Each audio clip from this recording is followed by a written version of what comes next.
Bom dia, graça e paz. Deus tem uma palavra para o seu coração nesta manhã. Mateus capítulo 9, verso de número 13 diz assim: Ide, pois, e aprendei o que significa isto. Eu quero misericórdia e não sacrifício, porque eu não vim para chamar os justos, mas os pecadores ao arrependimento. Jesus, ele cita um verso do livro de Oséias. Oséias capítulo 6, verso 6 diz assim: Porquanto eu desejei a misericórdia e não sacrifício, e o conhecimento de Deus mais que ofertas queimadas. Jesus ele não rejeita o sacrifício nesse texto. O que ele rejeita é o ritualismo, não baseado no conhecimento de Deus e não acompanhado de uma fidelidade e amor a Cristo. É isso que ele rejeita. Se nós formos ver nos versos anteriores, os escribas questionavam Jesus, diziam que ele era um blasfemo, porque ele cura um paralítico, só que antes dele curar um paralítico, ele perdoa seus pecados. No verso de número 2 diz assim: Filho, tem bom ânimo, teus pecados são perdoados. Esse texto discorre a respeito da cura de um paralítico.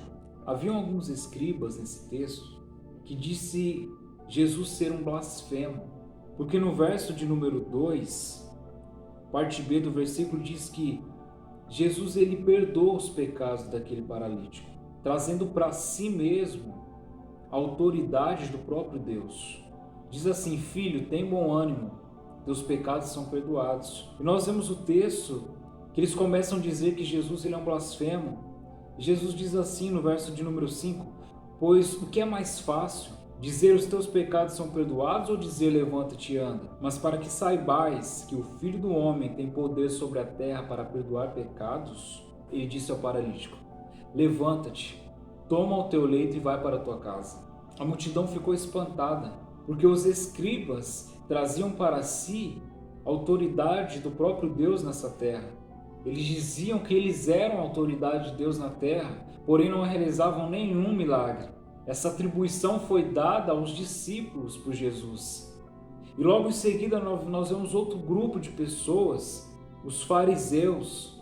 Quando Jesus ele foi comer com os publicanos e pecadores, os fariseus o questionaram a respeito disso.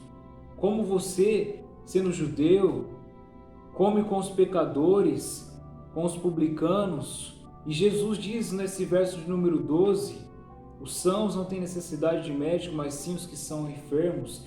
Ide e aprendei o significado disto. Eu quero misericórdia, não sacrifício. Cuidado com as pessoas que dizem que são e não são.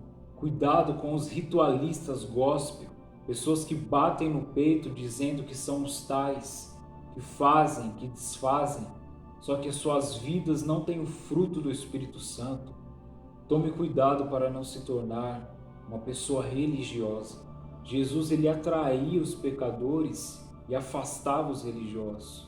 Hebreus capítulo 9, verso de número 16. Pois então necessário seria ele ter sofrido com frequência desde a fundação do mundo. Mas agora no fim do mundo, uma vez se manifestou para aniquilar o pecado pelo sacrifício de si mesmo. O único sacrifício perfeito é o de Cristo na cruz do Calvário. Ele se sacrificou por nós.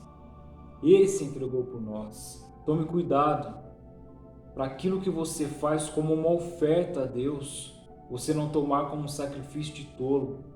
Que nós possamos fazer igual Paulo.